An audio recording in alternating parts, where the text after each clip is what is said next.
Thank you, bro. Appreciate that. No worries. Let me grab my beer real quick. Alright, cool. Alright, so before we get started, man, is there anything that you, like, don't want brought up at all, or any kind of topics that you want to, like, stay away from? No, I'm pretty open, whatever. I mean, the main focus is obviously the single, but, I don't have anything that I wouldn't. I mean, I'm good. Alright, cool. Yeah, just because, like, my interviews... Got some skeletons from my closet or something. You talk about, like, an illegitimate child I have somewhere. Like, did you know? Shit, it's like... A kid? I was like, what? Yeah, it's like you knew I was going to bring that up. Yeah. Like, huh? Shit. Father's Day's coming up, so shit, you never know. Forgot all about that. God. Shit. So, we'll go ahead and get started right now, man. So, I don't have an introduction for this podcast. I'm still very indecisive when it comes to that stuff, but I do go by Tony Awdball. This is an odd conversation, here with a very special guest that took a big toke. What up? There you go. I'm coughing because of weed, not because of Corona. Don't worry. Shit. You can pass it on. It's all good. So is this interview gonna be broadcasted with video as well, or just audio? Oh, it's gonna be video as well. Mm-hmm. Okay, cool. That way I know. All right, cool. Yeah. Right, then let me make sure I'm on time with the video. It's all good. So yeah, man. So we have Viva Mescal here in the building and shit. Well, the building, his building, my building, all on the same device. I don't know how to just really go into that. Anyways, yeah. So I first came across your name from everybody else I interviewed from East of the River. Whether it was from like Hollow, Max, Zay, Kiddo. Like they've all like mentioned your name. Even Don't Sleep. They've all like gave gratitude to you. So that's how I came across like your name in the first place. And then the first song I actually listened to was actually Praise the Lord, the remix with you, Hollow, and Kill Tech. Oh, dope. Dope. Yeah, so, that's kind of how I kind of start these shows. It's kind of, describe like how I first came across the name and all that. And, it was pretty cool. It was actually one of those remixes that, like, wasn't ruined. You know what I'm saying? Like, they didn't ruin the original song. I appreciate that right there. I mean, there's a lot of rappers who remix shit, and like we don't do it too often. Mm-hmm. When I first started, I remixed everything under the sun. Like back when, like in 09, 2010, like we used to grab everything, Gangstar beats, fucking Wu-Tang beats, and just put out mixtapes and try to rap on them. Yeah. And but I come from that, and last year I kind of wanted to get back to that, and so that's when we started dropping a lot of these like random remixes of stuff and a lot of people fucked with it, and then some homies that I had were like, bro, you shouldn't be doing that. You shouldn't be putting out music like that. Like, you should be only dropping your records, So it's different philosophies. Yeah, no, for sure. And honestly, man, I missed the mixtape. I missed the mixtape game, man, because you had, like, fucking Game that was doing them so much. You had, like, Joe Budden even doing it at the time.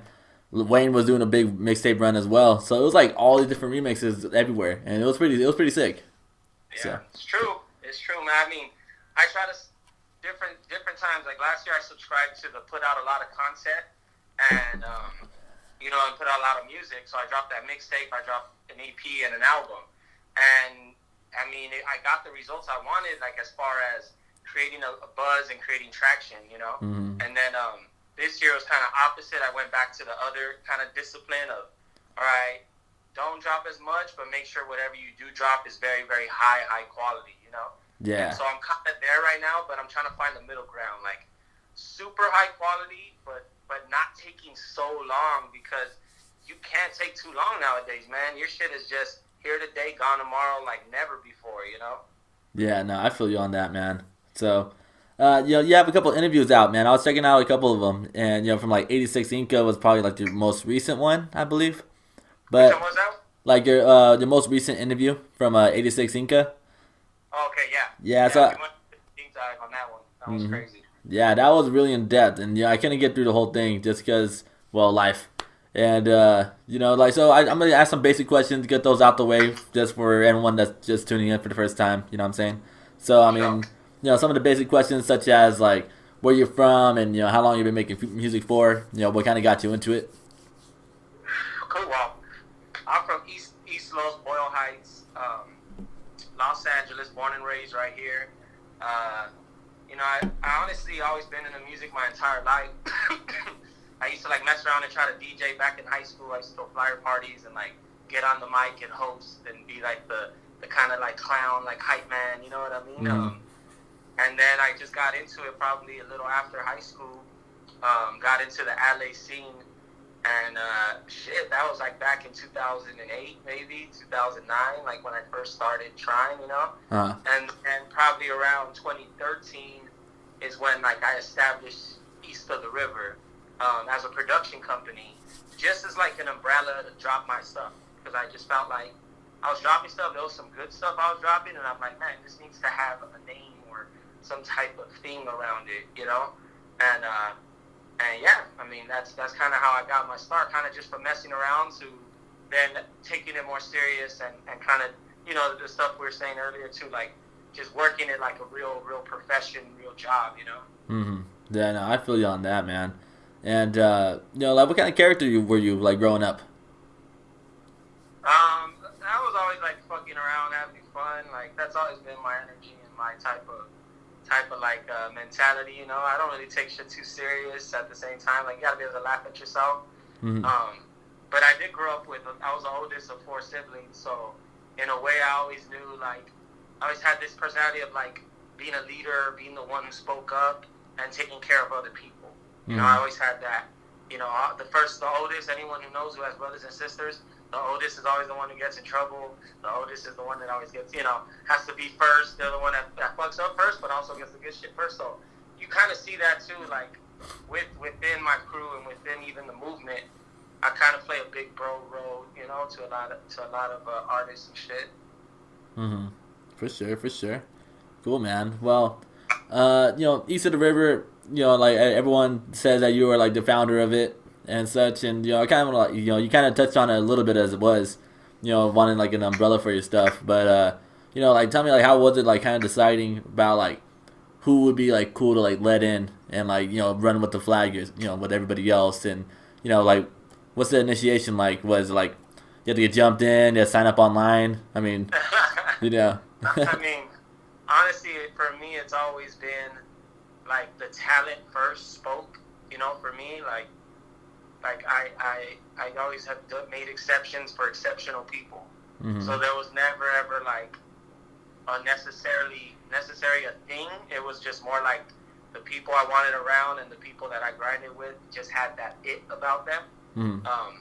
So I just kind of gravitated towards that more. And unfortunately, on the flip side too, I guess I'm guilty of, you know, on times where there wasn't enough talent, or I didn't see the work, I didn't see that spark, I didn't see the it, then I never had to be like, you're not a part of this. It was just more like we move a lot faster. You know what I mean? Like, it's just like a team. Yeah. You either make the starting 5, you might make the 5 on this team, but you might not make the 5 on the varsity team, you know, or on this other team, because it's just their chemistry is they're a run and gun team, and that team over there is a low post team, and you're a big guy and you move slow, and we move like this. And it just seemed like I was able to find people who move similar to how I did, or, you know, the talent was like there where I was like, man, if I could get them to kind of grind and get this shit a little better, like they could really go somewhere with it, you know? I always thought that about myself, so I just try to, I guess, find people that kind of have that same mentality. Yeah, for sure. And, you know, seeing like your roster, man, that everyone from the East of the River, there's some killers on there, dude. Legit. And it's not even just like straight lyrical shit. It's like creating in general. You know what I mean? It's just the content that everyone brings out. And, you know, everyone has like a certain like essence to themselves. You know what I mean? And so that's why, you know, like for you to like, you know, help like everybody else as much as they're helping you, it's like it's pretty cool to see how it's all growing. You know what I'm saying? And you know, I've actually heard about you guys for a long time, but without knowing anybody from the group. East of the River. One of my friends, Sal, he's from Amarada. He was like telling me like, oh, you know, you gotta get down with these dudes called East of the River, man. These guys are dope. You know, I guess my cousin's in it. I don't know whose cousin it is, but I'm like, oh, okay, you know, that's pretty dope. And then I started checking you out more and more, and I'm like, all right, you know, all these dudes are actually pretty crazy, and it's kind of hard to find that nowadays. You know what I'm saying? Especially with collectives, it's really difficult to come by. Right. So. Yeah, I mean, just to pull from that, like, you know, we all come from different spots of LA, so we all have our own little take on what it is, you know? And then East of the River was kind of like, again, an umbrella or just an idea for a hub even beyond the music and beyond the lyrics and the stuff we're saying, just having an identity and having something, a foundation to build from is something that we as artists in this area don't really get. For instance, if you grew up in Brooklyn, you already know that there's a history of hip-hop. There's already a foundation for which you can grow. If you grew up in Atlanta, we've been to these places. I've been to these places. Atlanta has more of a foundation of music and hip-hop than in East Los Angeles does. If you are a Chicano soul band, then you have a place here. If you're a mariachi band, you have a place here. If you're a fucking punk metal band, you got a place here. But if you're a hip-hop group or you're a hip-hop artist, there's no place for you right here. And so I try to create that foundation, and like it's still being created now, but definitely I've been able to see the fruits of it for now 7-8+ years, Yeah. Yeah, man, it's a trip. It really is a trip. Yeah, man. I see you like really like taking initiative on a lot of stuff. Especially with the whole like COVID thing going on. Like you even have like your whole like EOTR like face masks for like when you go out and about. You even have like this new thing now. Especially promotion for the new upcoming single. I'm gonna let you touch on that right now, but you're also doing like this whole drive-in performance for it, like a big like debut for it, and then there's a bunch of other things going on. You know what I mean? Like and mind you, this interview is not gonna come out till maybe like mid-June, so like just so like you don't have to spoil anything. Don't feel like you are. Just go ahead and just free your thoughts. Well, I mean, just as far as like staying innovative during this time, like it's been a crazy ass time. Like we're living through it. Mm-hmm. The entire lockdown, or just being cautious, and also things not being able to move. We had to shut our studio down just because I knew it was a smart move to do. Just having too many bodies in and out, and then not being able to book and make money out of it, it was like pointless to stay open. So I was like, I'm not gonna be one of them fools. Let me open my place. Like, nah, I'm gonna make a fucking call. I'm gonna close the spot and save money and chill the fuck out and let the get marshmallows while the world burns. That's how I saw it, because I didn't know what was gonna happen. I'm like, but I'm not gonna be in the fucking spot while it burns. Yeah. So at the end, luckily people listen. Shit happened. Things weren't as bad as it is, and now we're living kind of in the post of that. But I'm trying to innovate, dude. I feel like in my head, I'm just a few moves away from just being in a whole other area, or just plateau that I'm aiming for. So this is all a part of it in a way. Like this drive-in show is just a test where, hey, if this shit goes good, maybe we could book 20 drive-ins and do a full fucking national tour of this drive-in show, or bring lowriders and fucking shut down this whole, imagine bringing East LA lowrider culture to like Arizona and these Southwest cities where they're just starving for the culture we have here that we kind of take for granted. I'm just always trying to think like that, and that's just some free game and shit. I got some other ideas too that are in the works, but I'm just trying to stay on. I feel like it's a great opportunity. It's unfortunate, but at the same time, shit happens. It happens. You could either have it where it happens to you, or you can make it where, hey, this shit happened and I made something with it. I made it happen for me, But everyone's gonna see it their own way. That's just how I happen to see it. Yeah, absolutely. And that's the thing I kind of like about this whole quarantine, is that like it really brings the creativity out of everybody. And like everyone, at least like even for myself specifically, like there's people out there that are doing interviews, but like strictly on Instagram Live. And I was thinking like, oh, I could do the same thing, but it's like, but I gotta make mine like pop a little more. So this this whole thing right here alone is already like a practice run. But like unfortunately you have more ideas brewing. I'll touch on that later. But even for yourself, like you still keep the ball moving. Like okay, like we have to figure out another way to keep attention and keep like traffic going our way. You know what I'm saying?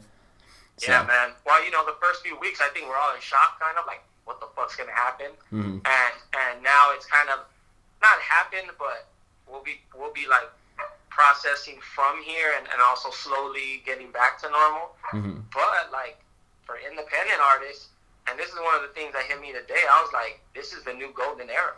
This is the new indie golden era, because if you know how to do things yourself, you're beating the network. Like you're beating the industry right now, because they can't film a TV show. You can, because you got your following, you got your audience, and you have a phone in your hand. So now you could film whatever the fuck you want, and there's actually a gang of viewers just thirsty for the content. People are so thirsty, bro, so thirsty for content right now, and just for something new. It's pretty crazy, and so as artists, like we've been the one who's been starved for the audience and their attention, because it just has been getting worse and worse with the attention span of people, and like even I could say, like, hey, I came into the music industry in 2008, 2009. It was already kind of fucked up. Then I went to school in 2011 to LA Recording School to learn recording arts, and even when we were there, bro, the teachers and the instructors, and they would be like, man, y'all are coming into the music industry in one of the worst times. Like, studios are clean. Like, we're gonna keep it 100 with you. Like big companies that used to make millions of dollars are going bankrupt, like because of Napster, because of music downloads, and like we were like, fuck, like that's the environment I came in. I was born into. We weren't born, me and you or any like contemporary person and hustler or musician or content creator, whatever. We're born in the time where it's hard. Back in the day, you could get a better record, you could get a development, there was more money floating around. Now you had to be way more talented, that's for sure. But at the same time, there was more opportunity there. Now it's like people are just like, before people were just no attention span. There was like, what do I get? I wanted to offer free. Now people are like, I need something. Yeah. I'm so like, I'm on. What do you got for me? I watched the whole thing. I need, so it's kind of crazy to see it flipped on its side like that in such a short amount of time. My brain's still processing it, but I feel like, man, it's like the new golden age, especially for indie artists, man. Think about it, like motherfucking J.C. Penney can't go and give you a shirt. You can't go buy a fucking new shirt at Nike store right now. They ain't open. They barely open even then. They can't manufacture new shit because they can't get the stuff from this, and they're too big to move.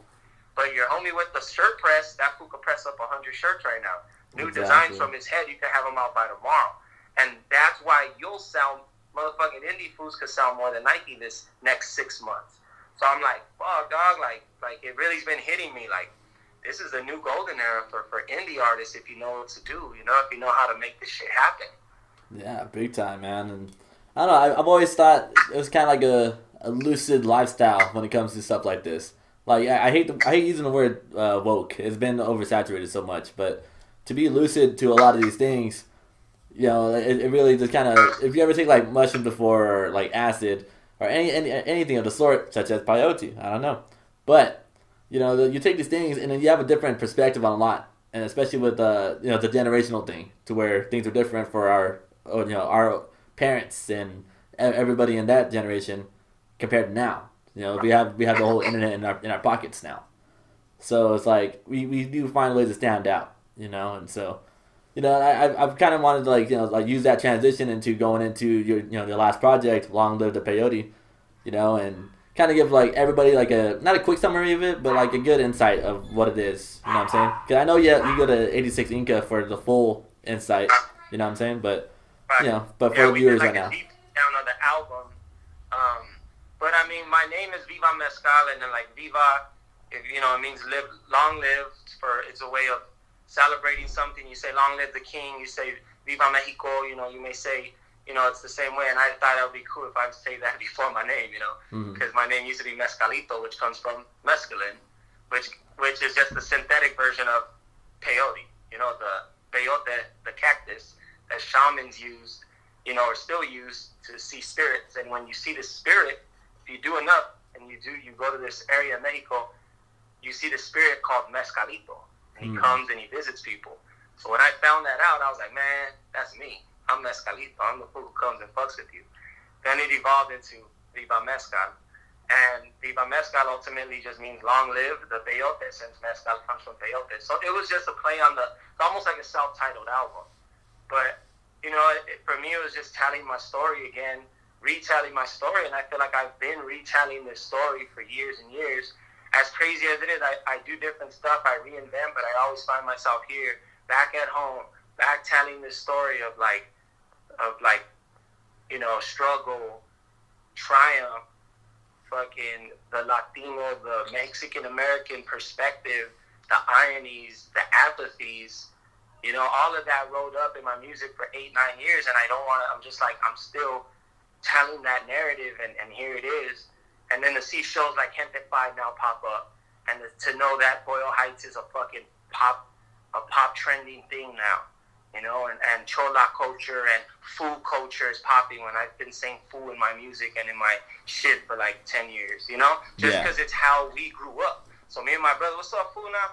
This food, oh, sick food, like it, and to see that shit now blowing up, I'm like, damn, that's dope. Like, that means there's an audience there. Like, that means the shit that I've been saying and pushing for years, like, we're that next wave. We're the next interesting thing. We're the next thing America wants to eat up. Is our culture. We got the dope cars. We got the dope slang. We got the dope looks. Like, what's up? Now it's just us. It's up to us to name it, to do it. You have to coin it. You have to say, this is what I'm calling it, because that's what I want. And that's what it is. But instead, right now, I see too much of, like, we're just trying to steal ideas. Everyone want to take their logo and just take, like, the fucking, you know, we're talking, like the Jumpman logo and make their logo. And it's like, oh, I made my shit. I'm going to sell my shirt. It's the Jumpman logo. It's like, I get it. Like, you want to just attach yourself to something really dope and popular. But it's up to us now to create something purely from scratch and just be like, that's us or that's it. And you'll see, like, that shit, I believe in that shit so much. Like, the next wave of just music and culture just coming from East Los, really, dog, like, or Los Angeles, but, you know, East Side Los Angeles and Southern culture, because we influence so much of the United States and of the world, and traveling gave me that perspective, and then it all came through the album, you know, ultimately creating this album and putting a lot of stuff together I've been working on for years, and it kind of all came together on that one, man. Yeah. It all came together with that project. Yeah, definitely. Was this the same project that you took to Europe? Was it what kind of got you there in the first place? I actually kind of came back and created the project after my first trip to Europe. Okay. So we were over there. So trip on this. We were over there in Netherlands. We're rocking. We're in Rotterdam. We rock in the park. After we performed. Given the first time I went to Europe, I dressed mad preppy. I got a haircut. I wanted to change my look up a little, and then I wanted to like embrace European culture and like take a little piece of LA. But I dressed real sharp and like button ups and my hair all slick, real clean clothes, like everything. I didn't dress like normal LA, like how I would just kicking it. So I'm at the park, whatever, and I see some fool and he's dressed up and he got like a black jacket, black baggy 501s. He's bald. He got tats, and this fool's just staring at us. And I'm like, how the hell are we about to get banged on all the way in the Netherlands? Like, I'm just looking, this fool's just dogging me. And I'm like, what the fuck? So I'm like, what's up, bro? You good? You know, like, what up? And he's like, oh, hey, that was cool. You know, he starts talking to me and his English is broken. You know, he's from over there. He's Dutch, you know, he's Dutch. So I'm like, oh, what's up, bro? I'm like, damn. For a second there, I thought you were like a cholo from East LA. And he's like, thank you, bro. Thank you so much for saying that. He's like, I love East LA. I'm like, shut the fuck up. You know, I heard your song. He's like, I love East LA. Vatos locos, bro. Fucking cinco puntos. Blood in, blood out. Sometimes all this shit. And we're like laughing. We're in the park. We end up drinking beers with this fool. And like, he ended up being a cool ass dude. We ended up being the homie. We gave him a shirt and shit. But it just like jumped in my head how we're on the other side of the world, you know? Yeah. And this dude knew what's up about my neighborhood and these things, these places I take for granted. And so I came back like, man, I wanna be even more proud and just like own it, you know? I had always written about it and this and that, but I never like owned it and said this is my shit, you know? And I wanted to do that with the last album and with that song, and it ended up being, to this day, that song and the project, my most successful, you know, up to this point. And so, you know, and because of that inspiration, the video was all shot, we used every landmark, you know, we used every landmark in East Los, and even now, every day, we'll get hit up about it. I get hit up about it, about that track, and about the visual and all this shit, so it's crazy, man. Yeah, definitely. Was the Peyote Cactus music video, was that from, what was it, Whittier Boulevard?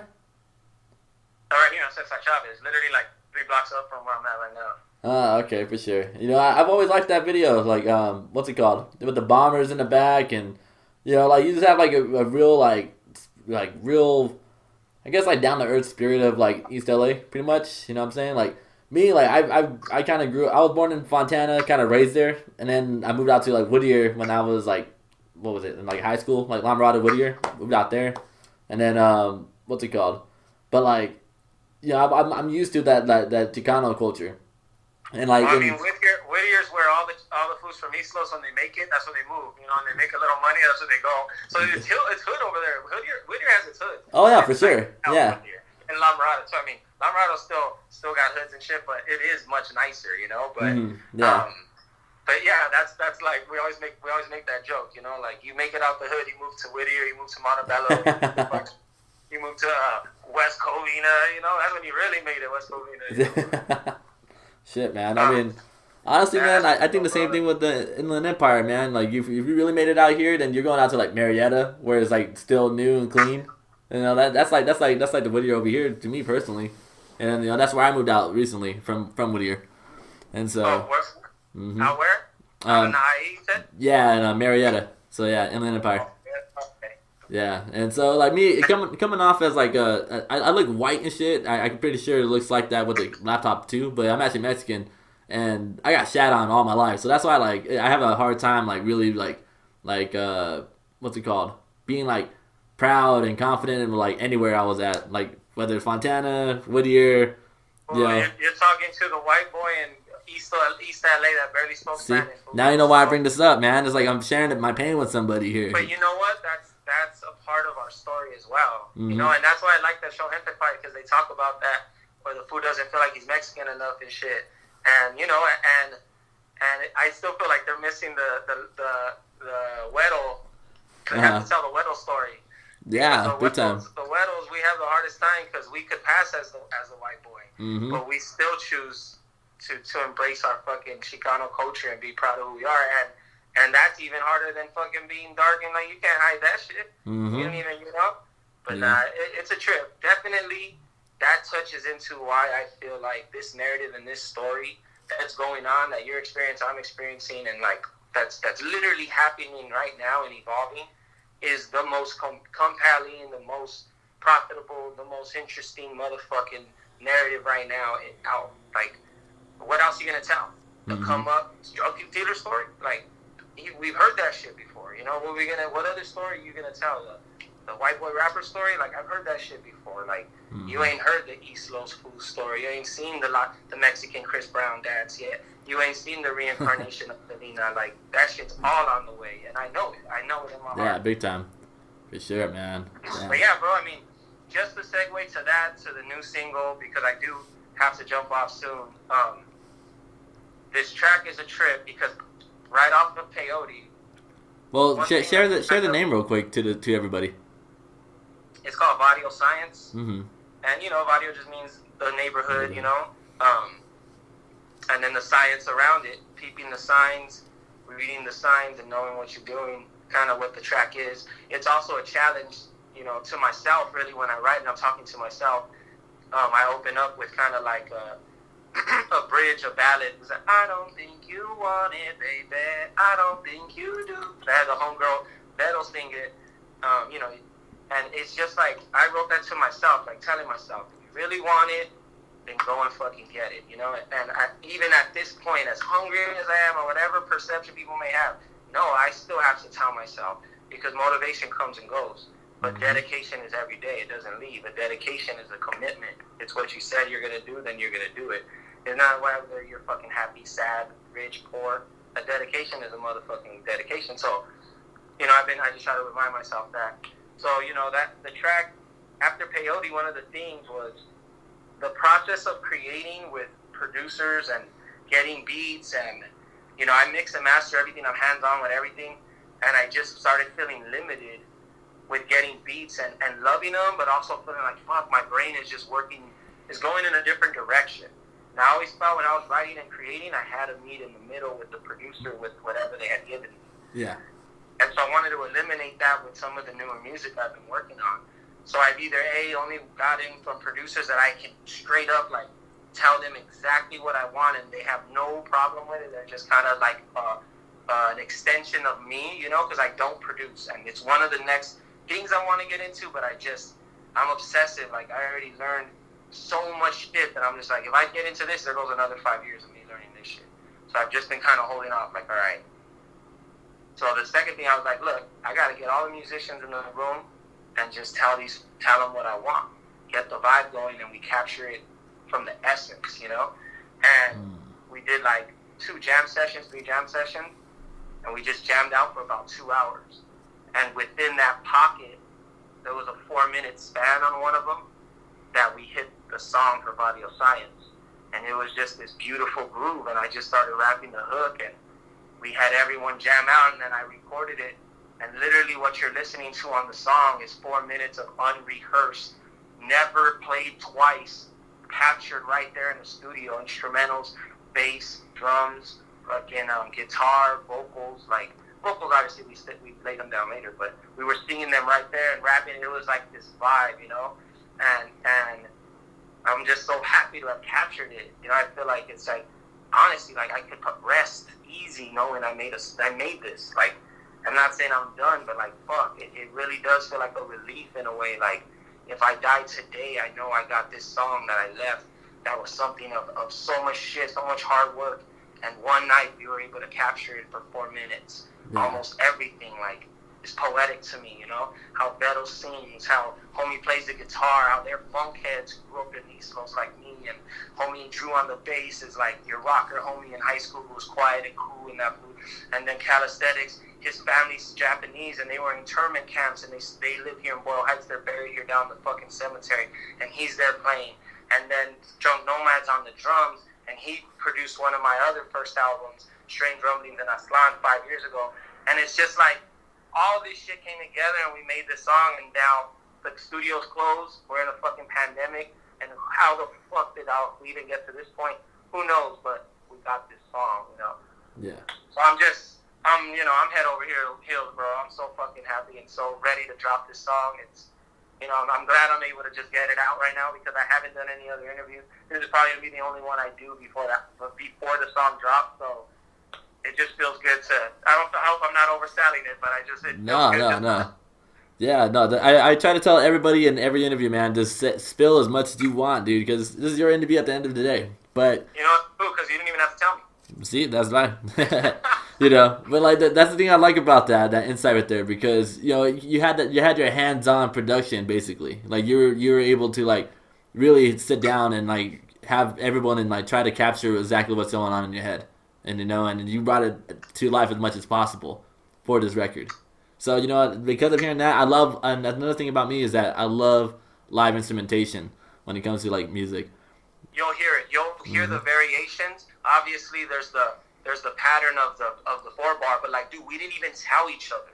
Like, it's crazy. Even how the song's written, like, hook, you know, half hook, verse, bridge, half hook, bridge, verse, half bridge, hook, like it just flows so natural, but it just doesn't settle. It's just such a crazy track. Yeah, it's such a damn throwback track where music just sounds like music, you know? Mm-hmm. It doesn't sound like today. I mean, it's not that I was going for that or anything. It's just like, sometimes that holds you back as an artist, but I don't even give a fuck at this point, you know? Mm. I know exactly where I want to hit with this.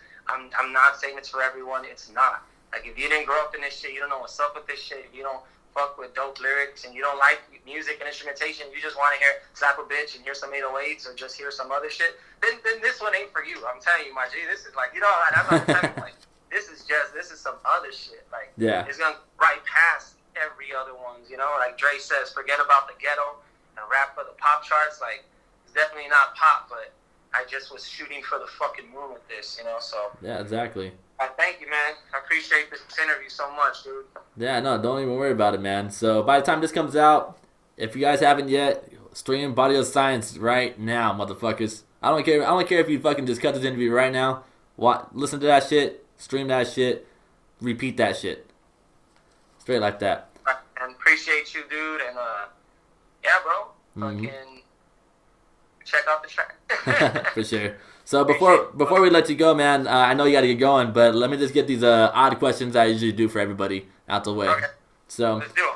For sure. So with quarantine going on, man, and it's being extended another couple months, let's just say this shit gets extended out for the rest of 2020. All right. And for some reason, Wi-Fi fucks up. streaming services are all like like going glitching out and everything.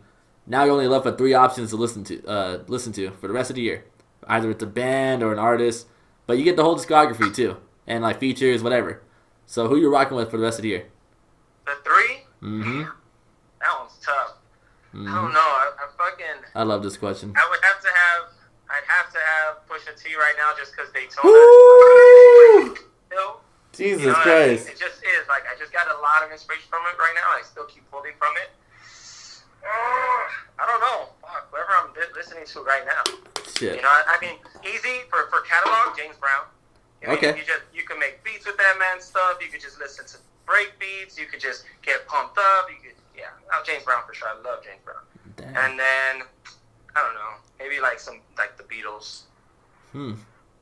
All right. I mean, end of the year, you just need to get a catalog. We're talking catalog, Yeah, definitely. All my favorite raps, I could just hear them in my head, But there's certain music you need to hear sometimes, like to set a mood or to get you through shit. So those be the 3 I'd go to. Yeah, definitely. Dude, like, I got too excited about that Pusha T mention, man, because I mentioned Daytona like often and on all the interviews I've done, so it's funny. Mm-hmm. Cool. So I'm gonna do like a Big Boy tribute from Big Boy's Neighborhood. Give you a question. I'm gonna put you on blast right now. Okay, you're on a life raft. Okay, you only have room for one more person on the boat. You have Mad Max in one hand, and you have Don't Sleep in the other. Who you bringing back on the boat? Who you bringing onto the raft with you? Don't Sleep. Because me and Don't Sleep will actually survive the rest. If I fucking bring up Max, we'll end up just killing each other. That's for sure. Shit, man. So I'll be like, sorry, Max. Sorry, buddy. Don't Sleep will be like, you saved me? I'll be like, don't trip, bro. And me and Don't Sleep just fucking coexist the whole way. Just be cool. Dang, man. I asked Zay the same thing, and Zay was like, I put you and Max in that thing. And she's like, I'm about to bring Viva because I'm about to kill Max. Everyone said the same shit. Bro. He just argues with everyone. Don't Sleep won't even say nothing. Don't Sleep will just be right there like Don't Sleep, do you want to we're going to fish or something? How are we going to survive? Whatever, dude. Oh, God. So, God damn. So, another one is 2025, man. Where do you see yourself in 2025? 2025, fuck. I don't know. Hopefully we're like in space, EOTR Space Force. I guess just everything I'm doing now is just scaled up. Add 3 zeros to everything I'm doing. That's what I see. From everything, following to fucking the checks coming in to the time I have to spend on things I love to, just level of humility, respect, and knowledge. I'll take 3 zeros at the end of wherever I think I'm at now. If I could do that, I'll be happy because it's not a number in my head and it's not really a place per se, necessarily. I have big dreams for sure. I want to tour nationwide. I want to break 1 million streams on every song I drop. I want to be able to go overseas and sell out tours. So can't do that for a minute, but those are some of the things I can visualize. So if they're within that 2025, great. But ultimately, doing what I'm doing now with them 3 zeros. For sure, man. Damn. So aside from Barrio Science, man, can we expect any upcoming projects anytime soon?